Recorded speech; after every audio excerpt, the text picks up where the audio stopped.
This is The Discourse with Dr. Ken.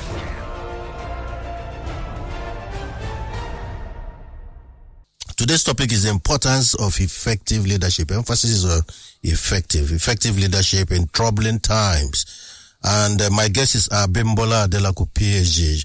Abimbola Adelakun is an associate professor at the University of Texas, Austin, United States of America. She researches leadership, performance, religion, and spirituality and culture. Abimbola Adelakun is a prominent columnist for Punch newspapers where she interrogates modern Nigerian political and social culture. Abimbola obtained her PhD from the Department of Theatre and Dance at the University of Texas, along with a doctoral portfolio and a master's degree from African Diaspora Studies, University of Texas, Austin. She's an author of Powerful Devices, a core series editor with Bloomsbury Black Literary and Cultural Expressions called The Blaze. Abimbola Adelakun is widely traveled scholar with deep knowledge of local and global affairs. She is a lover of growth and development. Abimbola, that is your PhD, and I'm impressed by that. But you went to prestigious University of Ibadan first and foremost, isn't it? Yes, I'm very proud of that. Yeah. Yes, and you read communication arts, isn't it? Yeah, at the University of Ibadan. Yes, fantastic. And then you went ahead. You know, when you hear PhD in areas like dance and culture, people wonder. Let's start with that. How did you choose dance, and how has that shaped your life and your thinking generally about life? Okay, thank you. That's a long story, but I'll cut it short. Yes. So, it happened that I was completing a master's in communication arts at the University of Ibadan. I had a first and second degree from there. And so in the course of it, I was also working with Punch as a journalist. And while I was doing that, I came across this professor in the USA who was working on, she was researching in Nigeria. And then we had this very wonderful conversation on communication and development. And then she said, she really liked me. She thought what I was doing was good. And when they started a new department in the US, they started the African Diaspora Studies. Okay. And he told me, that time I was applying to another department in her university.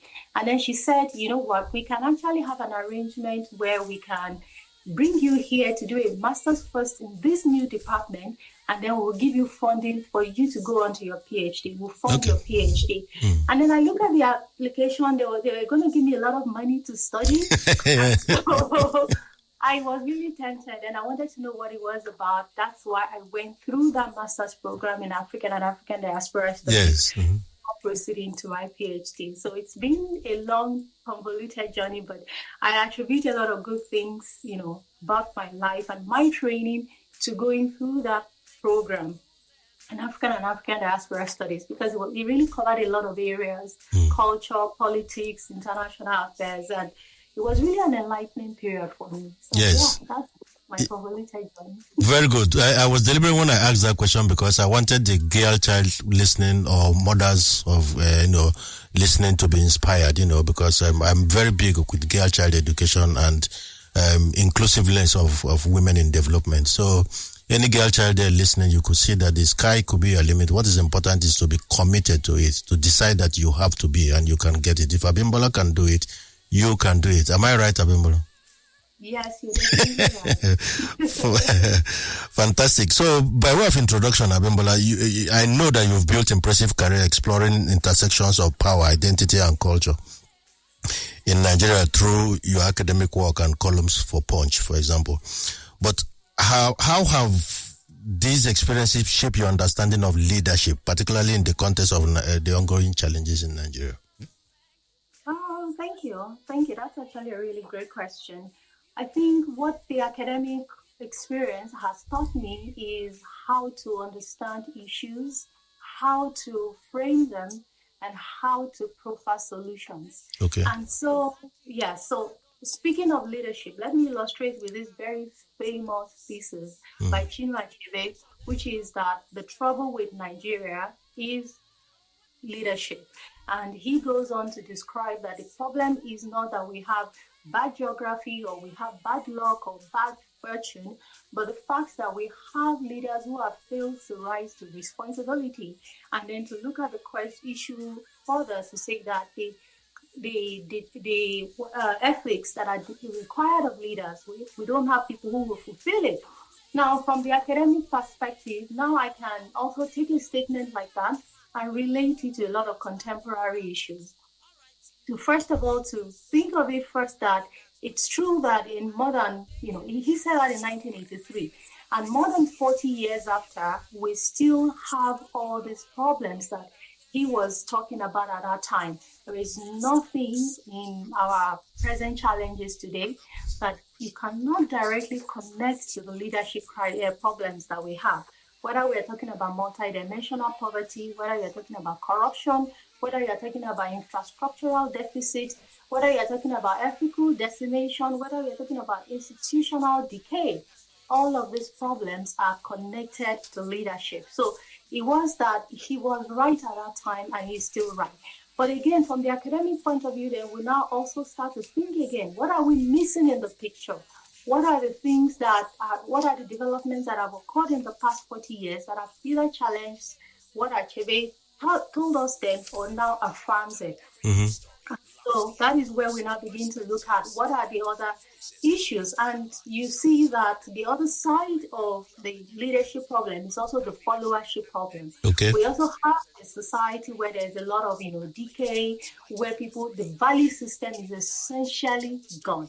And also, and this is another aspect which I credit to my going through the African diaspora studies, it's where we were also trained in ideological, taking ideological stances on issues. So if you are going to be the person who is going to speak about leadership, you must have a set of ideas that you are consistently advocating. So it's not today you think it's leadership, tomorrow because another person has come into power, and then you start to revise yourself like that. You are able to take a principled stand, and regardless of people that come, regardless of the characters or the actors, you are able to you are consistent enough with your position. So that, I think, is part of what my experience researching has taught me. So framing the discussion further, Abimbola, your academic work and writings offer a deep exploration, just like you've laid the foundation of Nigeria's political and cultural dynamics, yes. But with leadership being at the center of Nigeria's struggles, do you think we are facing a leadership crisis, really? Or is it more about our expectations and understanding of what leadership should be? I don't think that, first, I don't think that what we have is to describe it only just as a crisis, right? That we have a leadership crisis in a way that suggests that we are dealing with a problem that is recent, okay? We are, the crisis, the problem of leadership has been very consistent in the life history of Nigeria, especially post-independence, right? When you think about this political economist, Claude Ake, and one of the things he said is not that development agenda failed in Nigeria and places like Africa. It was that it was never really on the books. And that's because the people who advocated for political independence at that time, they got the politics right, they didn't get the economics right. Okay. Nobody thought of development, they didn't have the concrete, cohesive agenda. And so when they handed over a system to them, the best that they have done is to continue to run the same defective system. And so when you look at that trajectory from the beginning till now, it's pretty consistent. And so that's why I say maybe not to characterize it as a crisis itself, but as a tradition, a deficiency. I think there's a proverb that says that when a taboo goes beyond a season, it becomes a tradition. So we are looking at, a deficiency that has become part of our lives, a culture in Nigeria.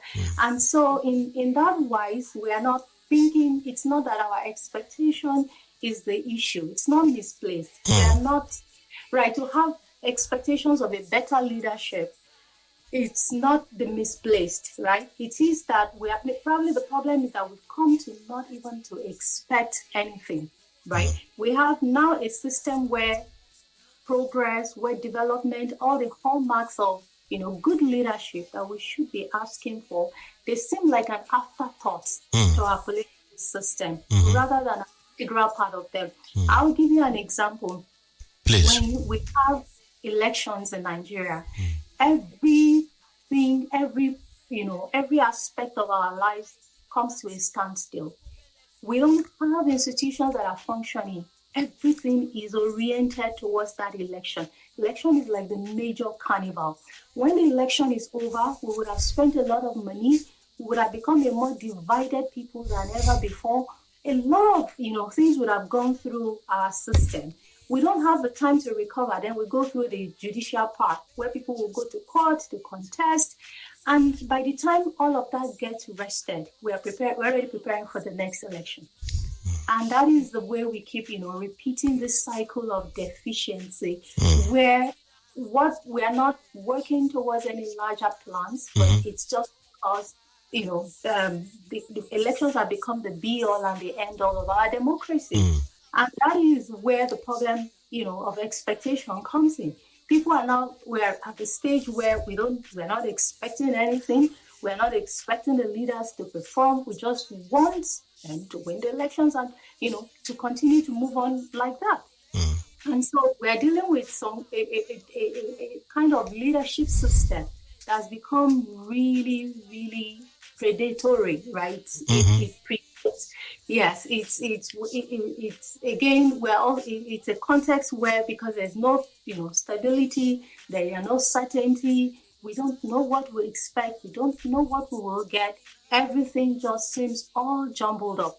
And so again, in that kind of context, there is no big planning, no big ideas, it's just targeting small stuff, cheap populism, take photographs, announce some superficial gains, and that's it. That's the problem that we're dealing with, on a larger scale. So if we want, it's not a crisis so much as the fact that it has become an integral part of our democratic tradition. And I think that, yes, we can lay the blame on people that we don't have any expectations. But then again, we're also talking about a society where people have had all their expectations truncated.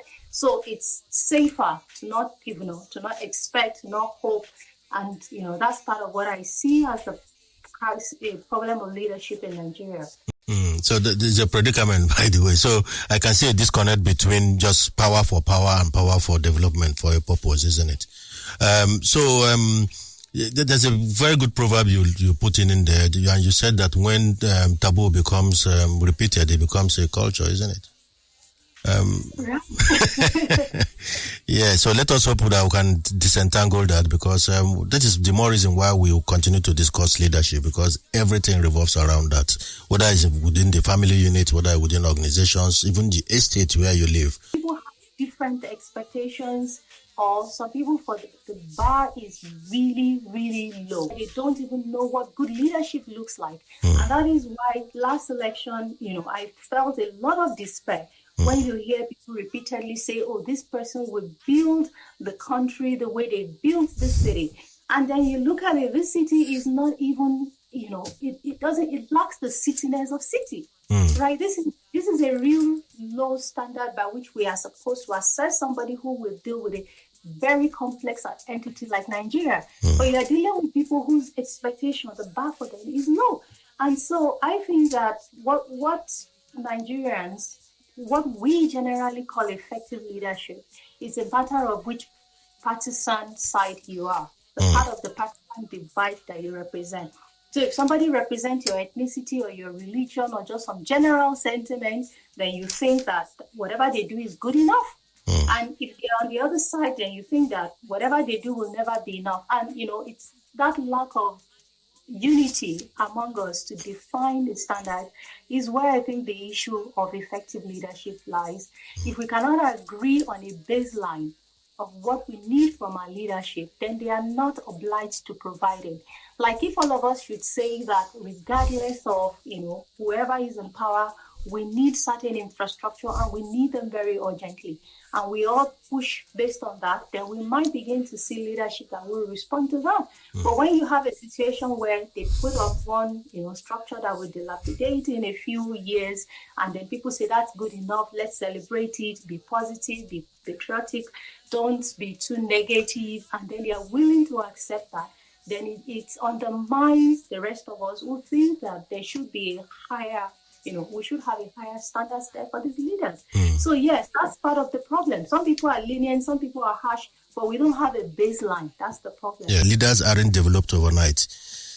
In fact, like I always say, they can't be made in a microwave, isn't it?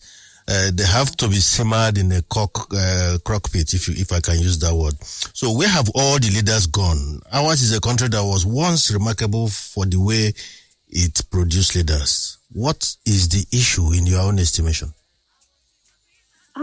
Well, I will say lots of, issues have come. First is that we went through several turbulent phases of political instability, and we had, we had years that after independence, when we had a class of leaders who were, I would say some were good. They were visionary, even in the 60s, right? They were people who had an idea of the kind of nation we wanted to build.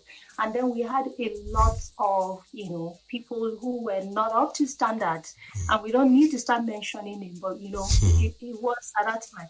And then we went through these cycles of, military coups and economic instability. We had a time that Nigeria experienced the oil boom. We had so much money, and then because there was no vision, to anchor the money into, we had a leader that said, our problem is not money, it is how to spend it. And then we became a culture of just spending money without productivity. And in all of that, it started to change our orientation as a people, because we could no longer just connect, work with abundance, right? Oil money became like magic money. When we talk about, money rituals, the whole logic underlying that kind of belief is that you can make money without any kind of productivity attached to it, right? It's mystical. So money became mystical. And because of that, the people who should have been groomed through a process of, raising leadership, all of them, all that system, all that processes just collapsed, right? Everybody just became totally oriented towards one aspect. Then, of course, you also have to look at all the problems that we've experienced as a nation, the tribal differences, the purging of, the meritocracy that we should have been pursuing to look for people who have a certain kind of expertise to occupy certain places in Nigeria. All of those ones just, gradually there was no sustained attempt to look for the best people. Everybody started to think of Nigeria as a carcass, right? As a place where you just go in, stampede there, get your own share, get it for your own people, and disappear, right? So there is no sense of collective value. So all of this put together means that the time we should have been training the leaders who will take over, over across generation, we didn't do that. Everything just became grab and run. That's the way our nation became. And so again, like today, even till today in Nigeria, you still have people who have gone through, who are expert because they've gone through a process of, self-development, not in spite of the Nigerian, situation, not because Nigeria consciously prepared them for leadership, but they have risen to leadership level in spite of the circumstances in which they have produced. But some of those people, they still do not get a chance towards leadership. There are people who have done a lot of hard work, but then you are looking at a top elite level where everything is about who you know and who can sponsor you there. So if people are not rising through the ranks in the way they should do, and that also has a lot to do with the nature of our political system. It is all about just get your own share, get it and go, rather than a sense of collectivity, a sense of an overarching vision for what a nation look like. So again, we are dealing with a system that has collapsed over the years. And right, the better thing would have been to start, to create a system, a pipeline for raising and nurturing leaders right from now. But again, how do you do that when the public education system, first of all, has collapsed, right? What we have now is a private system of education that is not creating that set of leaders that we should be doing. So it's a pretty complex, multi-dimensional problem. Yeah. So when you say where have all the leaders gone, they are all over the place. But first of all, the system is not rewarding those who have done the work.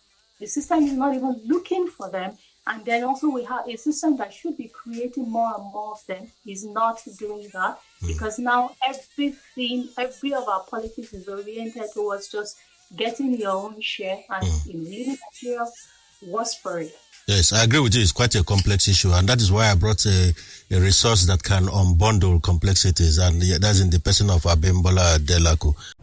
This is The Discourse with Dr. Ken. Now, Abimbola Adelakun, do you think that our leaders are more adept at managing the public perception of crisis rather than actually resolving them? Or is it this simply a byproduct of our fragile system? I know you've touched about it, but just for the sake of emphasis, I would like to hear your opinion again on that. Well, I think both will be true. First, because it's a byproduct of the system we run, because, again, the system is run by people, and they are the ones, we cannot extricate one from the other. So, but I think that our leaders have become, adept at managing public perception. First, because we are dealing with a system of extended crisis. Crisis is not just a breakdown of, of the norms, but it has become extended enough to be considered part of the conditions of our existence in itself. And so when you are raising people in that context, some of them have become too much into the problems that they themselves cannot stand apart. They cannot stand apart from the situation in order to be able to see how to separate, how to join issues. Like when you look at Nigeria, we have a system of thinking that will solve our problems, involves being able to stand above the problem and look at different disparate spheres and say, how can I connect economics with culture, with social life, with infrastructure? How can we make all of these connections, look at all the different nodes and make connecting points? But if you are within a problem, it's possible that you don't see beyond, your immediate environment. And so, because they've been part of the tradition of, failures and dysfunctionality for a long time, sometimes people have lost perspective of what functional society is supposed to look like, right? So that's part of the problem. The two, it also is that the system that brought them in is also entails that you become dysfunctional yourself, or you become part of the dysfunctional in order for you to emerge to the leader. And so by the time you get there, your priority is not to start to resolve problems. It is to start to, just to maintain your own privileges and not to try to do anything to disturb the system. But again, another part of the problem is also that we are dealing with a leadership that is too easily sequestered from the people that it tries to rule. And I'll give you one example. During the pandemic, one of the governors lost his aide. The person fell sick. And then this governor said, if not for the pandemic lockdown, we would have flown him abroad, which was a very ridiculous thing to say in a country where we have all this problem of health infrastructure. But the whole idea that, he could have been flown abroad is also part of the problem. We have a leadership class that they can create their own reality. They can live in their own reality, different from the people that they supposedly serve. And that's also part of the problem. You cannot understand people or the society in which you live enough if you are not part of, the life itself. The fabric, reality. Like when you think about a story like the pre-revolution France, right? Why did a revolution happen? because you have all these elites who created their own, versatile culture where they could live in decadence and opulence, and they had no idea what the life was out there. They were so separate from the people that they live in. And that's the same way with Nigeria now. So again, it's the same idea of differentiation, distanciation. Like, so you become a leader instantly, they give you your own, official apartment. You start to have your own, ability to drive around you can fly around, you can stay up in the sky, your kids, attend the schools everybody goes to. They can easily fly you abroad if you fall sick. And so you have no idea what life looks like, and the kind of visceral experience that you need to be able to create reforms, they are missing. And so you now have people that when they even try to do something, their attempts are usually very superficial. Like now they tell you we want to work on food security, and the kind of depth of understanding of what the problems are in Nigeria, they're lacking. And so they are throwing out, the usual solution, fertilizer, tractors, and then one year you will have food scarcity, another year you will have abundance that farmers will destroy a lot of food, and then it's inconsistent. There is no planning, there is no experience, the kinds of, the personal involvement, the degree of involvement that should be there. So these are all part of, the problems that we're dealing with, which means that we just have a leadership class that the best that it can offer you is just all those superficial solutions. Just throw something out there. First, because they themselves lack the know-how, right, to understand, to create solutions, abstractive thinking, the kind of abstractive thinking that is required for leadership, they lack it. The kind of expertise, they lack it. Because of the nature of our political system, you are very careful about looking, or you are careless about looking for the right kind of expertise that can solve problems, right? Everything has to be like, we are constantly trying to find people who look like us, who are, our people from our tribe, from the religion, and as a result, we are very insular when it comes to looking for people who have the right expertise. And so, again, that's part of the problem. So everything you do now becomes very superficial, right? You don't know what you should do. You have no direct experience. You cannot look for the people who are knowledgeable enough to do, to solve problems. And so at the end of the day, the best you can do is just manage it at, at that superficial level. And when you leave power, nothing has been resolved. Nothing future, long-term has been created. But who is going to ask you questions? We move on to the next election. So that's, again, part of, the problem that, that we are managing the public perception. We are managing issues at a very superficial level rather than dealing with very structural problems. Okay. It's interesting that you have been able to dimension those aspects of leadership deficit, and it's quite intriguing. By the way, these issues and challenges are not just seen at federal levels. You can see it at subnationals. You can see it at even local government level. And in fact, even in the estates where we all live, the quality of leadership we end up with and the quality of leadership we experience, even at the living estate levels. So that you can see that society too is a big part of it. And I'm going now to not just leadership, but to followership and society. Let's take a minute and discuss what I call the illusion of vision. Leaders in Nigeria often make lofty promises of transformation, for example, but end up with delivering quick fixes. And you've said that in a couple of your phrases. Is this a reflection really of poor leadership, or does it speak more to a broader impatience within society for immediate results rather than sustainable progress? First of all, I don't think we can say that we are impatient in the society, but first of all is that, I'll be very careful characterizing the Nigerian urgency, the sense of urgency to see reforms as impatient. As a matter of fact, we have been too patient. Now, one of the statements, that kept coming up during the last election was, 16 years of PDP.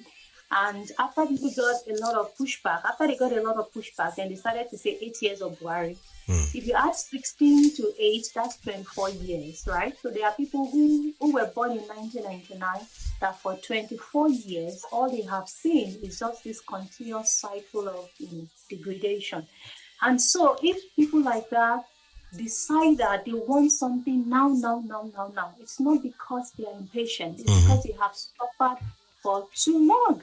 And so why is it that our leaders now deliver quick fixes? First of all, like I said earlier, a lot of them do not know how to solve problems. And that's because they lack the abstractive thinking that comes with solving problems. And then the second is also that we also have a society, and that's where followership comes in, right? We also have a society where we have suffered for too long that we cannot wait. We are looking for things that are, immediate. If you as a leader comes up and you say that, let us have a 50-year plan for education, there is, and that's your campaign promise, right? You say we'll build this long-term future. There is a very high probability that you will lose that election because people are now thinking 50 years is long term, not even midterm. Yeah. It's not even midterm, right? But that's the kind of long-range thinking that resolves societal problems, right? And again, before we even blame them for not being patient, we also have to think that they've been subjected to continuous disappointment, right? So for years, we've had all these promises and promises and promises. So somebody says, let's do something that is so long-term, we have to think of our future. People will say, that's what they always say. And so through their own experience, they've grown very skeptical that anything can solve. So they want immediate things. And that's why we have a leadership that they're always building airports, building bridges that nobody will use. They are by using trains that, using a lot of money, taking loans to build trains, which it's not the problem that we're building trains, but that those kinds of infrastructure are not driven by demands. So there is no strong demand, there is no productivity within the society. And so at the end of the day, the government has to use their own money again to take more loans to subsidize those trains. And then at some point, everything collapses because there's nothing ongoing to maintain all those infrastructure. But when you put it up, people will applaud you and say, I want to, trains, they celebrate those ones. You look at, things that have concrete. That's why so many governors are building airports that everybody needs them. There is no production that is going on. But you know that we live in society, that's what people want to see. They want to see things that are concrete, right? And so you build concrete, you build universities and build universities and build universities. And people are demanding more and more university because that's what they think of as development. Right? So when there's a university in your hometown, then there will be some economic activities around it, and then you think that, yes, we have something. But in the long run, and to think of how this ties to a broader project of development, nobody has really explained how this will go. And so because of that, you are dealing with, a problem of, two kinds of problems. People that have grown tired of waiting and then they want something now, and a leadership that knows that first they don't have the knowledge system deep enough to build long-term, and also because they are more interested in the next elections, and so they are not doing anything. And still speaking of impatience, I also think that we also need to worry about, how this continuous dysfunctionality, the other aspect of it, how it's transferring across generations. Now, when you think about it, there is a generation of Nigeria that has never seen anything work. Like in their entire life, they've never known a functional Nigeria. When my father's generation passes away, there will be a generation of people who can no longer recall that there was a time that Nigeria used to work. And I'll give you an example. One of the things my father used to say was, in those days in the University of Ibadan, we used to have a quarter chicken for lunch, which was, at that time that it was, he would describe the University of Ibadan that he attended. And he always seemed to me like it was another world. Recently, I was speaking to an elderly person, an 80-year-old man, and then he was describing to me a time when if the electricity company would take light in Nigeria, they would inform people ahead. They will tell you, and then they will give you the dates, the time, and when they will restore it. If a child living in Nigeria right now cannot imagine that kind of future. Cannot relate to that, yeah. He can't relate with it as even like it's in the past, right? But when we think of the perfect future we want to, that's what we're thinking about. So we're not even thinking of, like what we're thinking of is not like advancing on what we used to have, but it's to return to the place where we used to be. And so when people like that exhibit some restlessness, it's not that they are impatient. It is because we have a past that is better. And we cannot just afford, small, insignificant gains.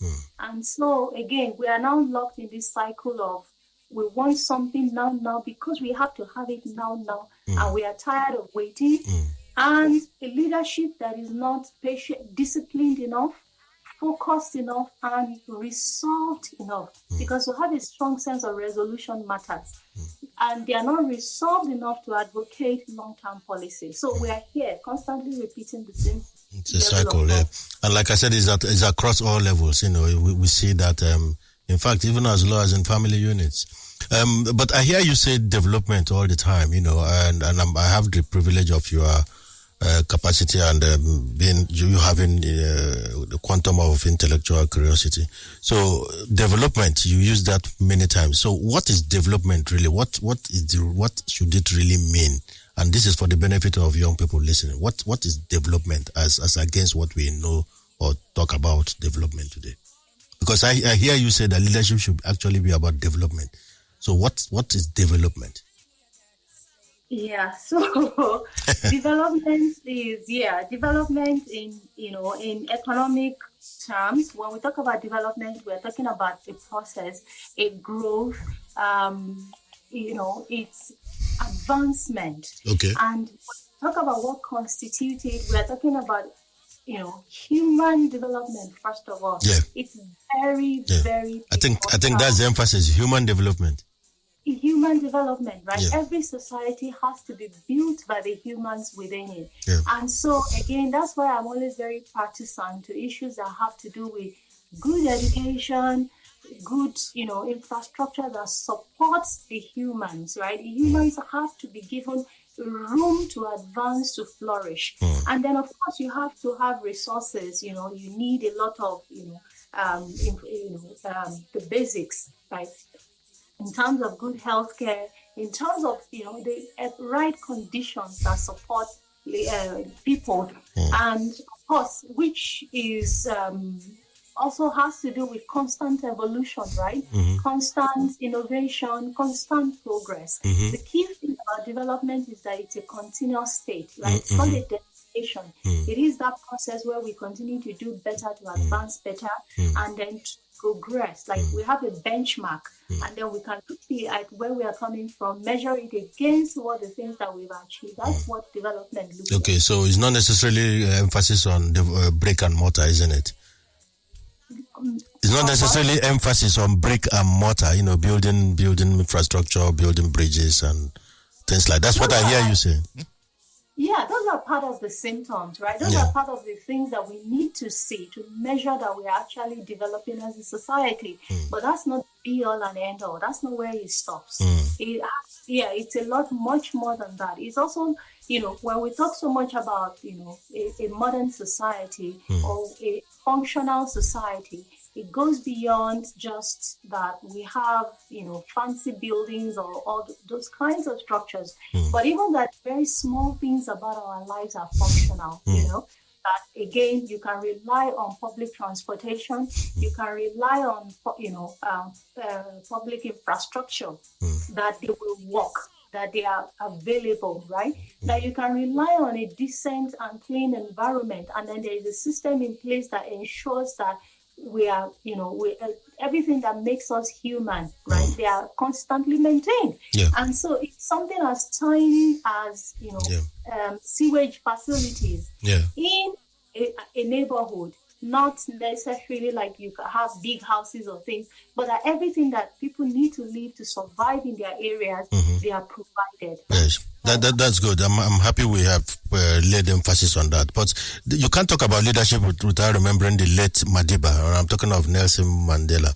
that because it comes to mind. When I hear you speak, and as we are talking, Madiba came to mind. In fact, in his biography, Long Walk to Freedom, I'm sure you read that, he wrote that Robben Island was, without question, the hardest, most iron-fisted outpost of South African penal system. And in fact, he went ahead to describe it as a hardship station. So his words, even as tough as the circumstances he found himself were, his words had authority, yes, but they were never hectoring or bombastic. They create simple vision and clarity. So it brings me to communication. So how important is communication in leadership? Because that's your forte. Yeah, that is very, very crucial. A leader must be able to have a vision and communicate the vision. It's very important. Yeah. A vision that cannot be communicated is as good as useless. So, ability to speak to people. One of the, the ability to speak to people is one of the hallmarks of great leadership. If you ask Americans, their history, and you talk about a leader who everybody considers one of their greatest leaders, it was Theodore Roosevelt, right? Who became president during the Great Depression. And then you have this fireside chat. During that time, the technology was radio. And he constantly had this, one-on-one chat with people through the radio. So it felt like he was talking to you. And then he would have all these moments where he would be talking to people who were in great despair about their economic situation.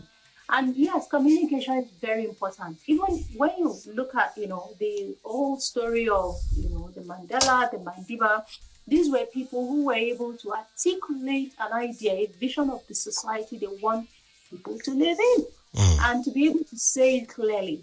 Now, Nigeria has been a place where that our leaders are not able to communicate to us for two reasons. One, because there is no vision, more or less, to communicate. And second is because we have become a very rural society, and nobody has been able to find a language with which to speak to us, right? So every leader experiences a crisis of legitimacy. You come into Nigeria and half of the country, or more than half of the country, thinks that you stole the election. You have nothing useful to tell them, and they are not interested in anything you have to say. So even before they begin to speak, you have already made up your mind that you are not ready to listen. And so there is a problem of, hearing and listening, speaking and listening on both sides. And again, like I said, it goes to the problem of legitimacy for our leaders. So yes, they need to be able to communicate it. You have leaders who are not interested, and also because they don't have what to say, and then they go through proxies who are not, very invested in translating a vision that that's not even clear to them. And then you have people who are too angry to listen. So again, that's part of our problems, right? Who is talking and who is listening. Yeah. So okay, I'm good. We had to emphasize that, because I coming from that mindset, I know the importance of leadership, both in public governance and of course in business. If you don't tell, you don't sell. So if you cannot communicate, listen, it means that you cannot lead. It's as simple as that. Now let's talk about strong leaders and strong systems. In a country with Nigeria's history, where leaders are often seen as either saviors or villains, and you mentioned that. Do you believe that the core issue lies in lack of strong visionary leaders, or is it the absence of robust institutions that can outlast any one leader's tenure? The strong leaders versus strong institutions has been a recurrent debate. And my own attitude is always like strong leaders are useful to the extent to which they can build strong systems. Okay. If they are not built, if their activities are not building towards a strong system, then what you will have is just authoritarianism that has no value. People will just suffer for nothing, right? And we don't want, strong leaders are good in the sense that it comes to a point that somebody must take charge. If there is something that would, you brought up frequently here this morning, it is that our system has depreciated to the point that even at the followership level or leadership at very local, subnational levels, everybody or everywhere is disintegrated.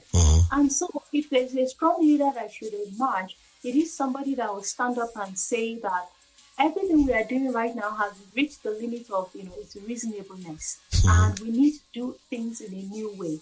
And to go back to what Achebe said, that person must be able to rise to that responsibility by setting personal example, right? If you want people to stop a particular kind of habit of wastefulness or things, you must make yourself an example of that kind of leadership.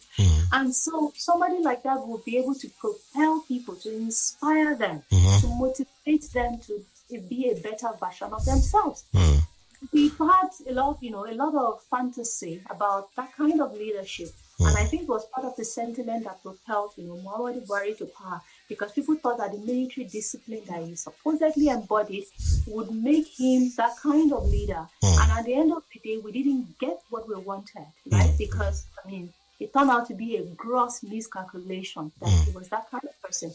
But when you really look at it, it takes a kind of strong and disciplined person to be able to steer the anchor of a nation.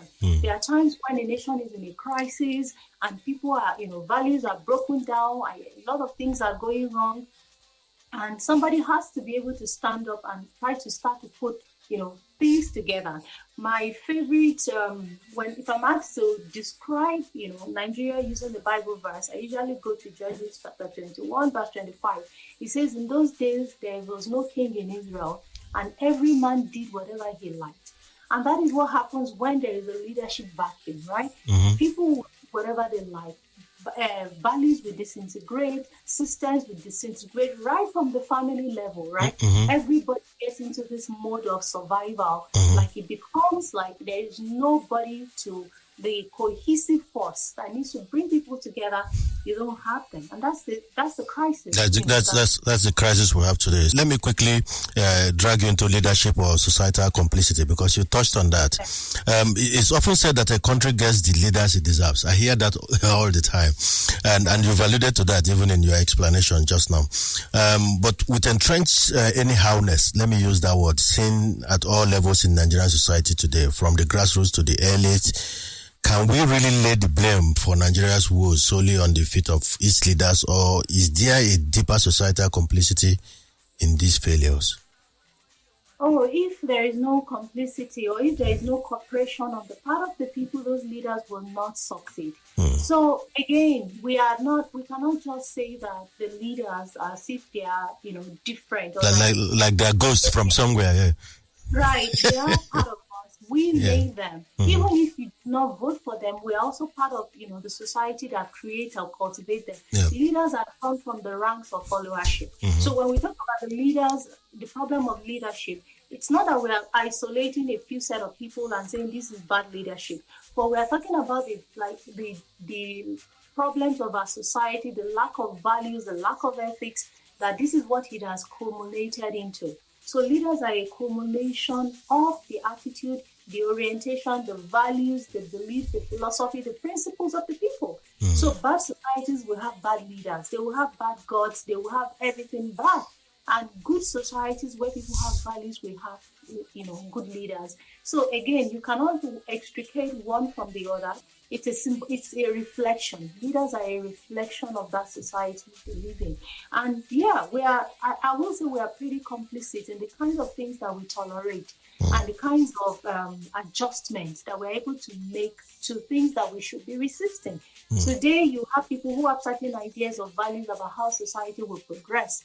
And tomorrow, their partisanship will make them do a U-turn on what they need to do. So there is no principle. There is no that principle among even the people. And they define standards of what they want. They will be given anything, just about anything. Okay, let me quickly add this, because I had a guest on this studio a couple of months ago, and the topic was technocrats and the myth of meritocracy. I really wanted to understand who is a technocrat, because more and more people are asking people to get involved, that you can't just sit on your palms and then just begin to pontificate. You should have to get involved as much as possible, especially if you think you have expertise and especially if you qualify as a technocrat, quote and unquote. Now, there's a growing support for technocrats' leadership in Nigeria, with many advocating for leaders with technical expertise over traditional politicians. Do you think, Abimbola, that this approach could work in Nigeria's context, or does it risk ignoring the deeper political and cultural flaws embedded within our governance system?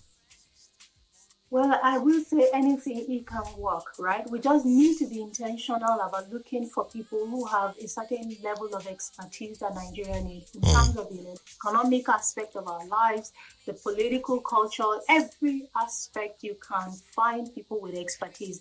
Nigeria, we have supposedly have a 200 million people population.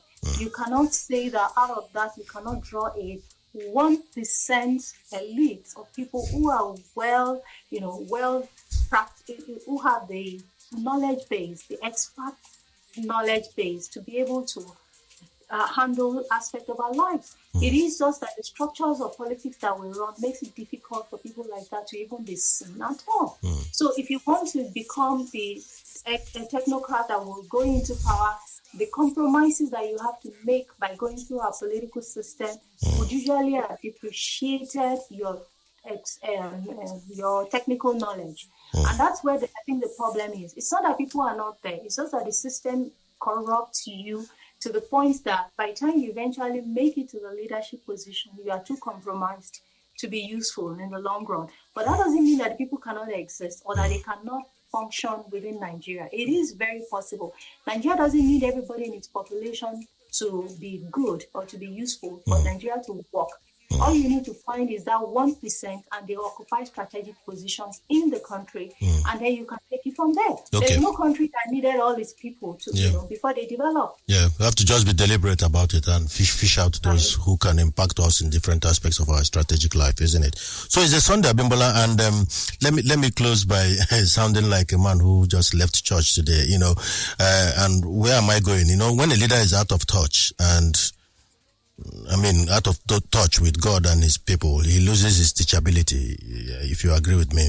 And this program is structured in such a way so that for both listeners and listeners, so that they can learn and unlearn and begin to rethink, especially for people who have privileged positions to lead. So he who keeps instruction is in the way of life, but he who refuses correction goes astray. I think you'll find this in Proverbs 10, chapter 17, in the New King James Version. So, like Samson, he progressed in error until his destructive end, because he couldn't listen and became unteachability. So, when leaders lose teachability, that is how it normally ends. In your own estimation, what do you hope Nigeria could be? And I'm not talking of hope coming out of utopia.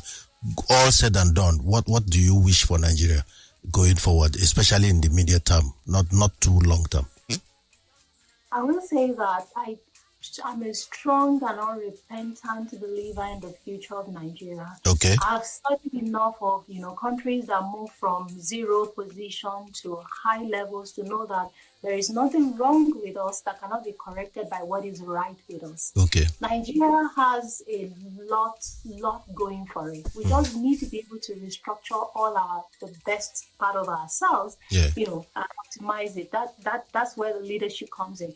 But I believe so much in the future of Nigeria. I know that Nigeria has great potentials. Everywhere you go, you find Nigerians who are able to, produce value. And I know that if the environment were right, we will do the same in the country. And I also when you look at other countries that have risen, you see that China in the 1990s, it was still a very backward place. Yeah. But today, look at the short period of time. There's proportion, in terms of growth. Yeah. Precisely. So when I look at that, I have hope, right? That if Nigeria can get a few things right, we can get on the path of development. We don't need forever, to become the kind of country that we need to become. Okay. So there is that hope, and I believe so much in it. I have a very, very, unyielding faith Okay, that's fantastic. I'm happy to end with that, faith and then believe in Nigeria, because I do also, and in no small measure. I've had a lot of messages littered, but because we have Abimbola Adelakun, of course, and she had so much to give, I couldn't quite take those messages, but I would articulate them and set them aside. When we get our 2.0, I will start with those messages and those questions. Abimbola, normally we end this program with your preferred proverb and then song for the week. What will be your proverb for song of the week as we wind down? Yeah, there is a proverb in Yoruba that says, I don't know, can I say it in Yoruba? Yeah, sure, and then try to translate it. Yeah. It says that it says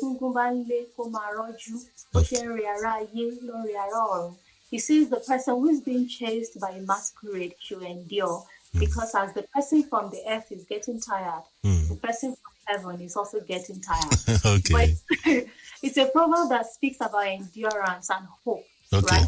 Like when you face conditions, you know, that they are very militating conditions. Yes.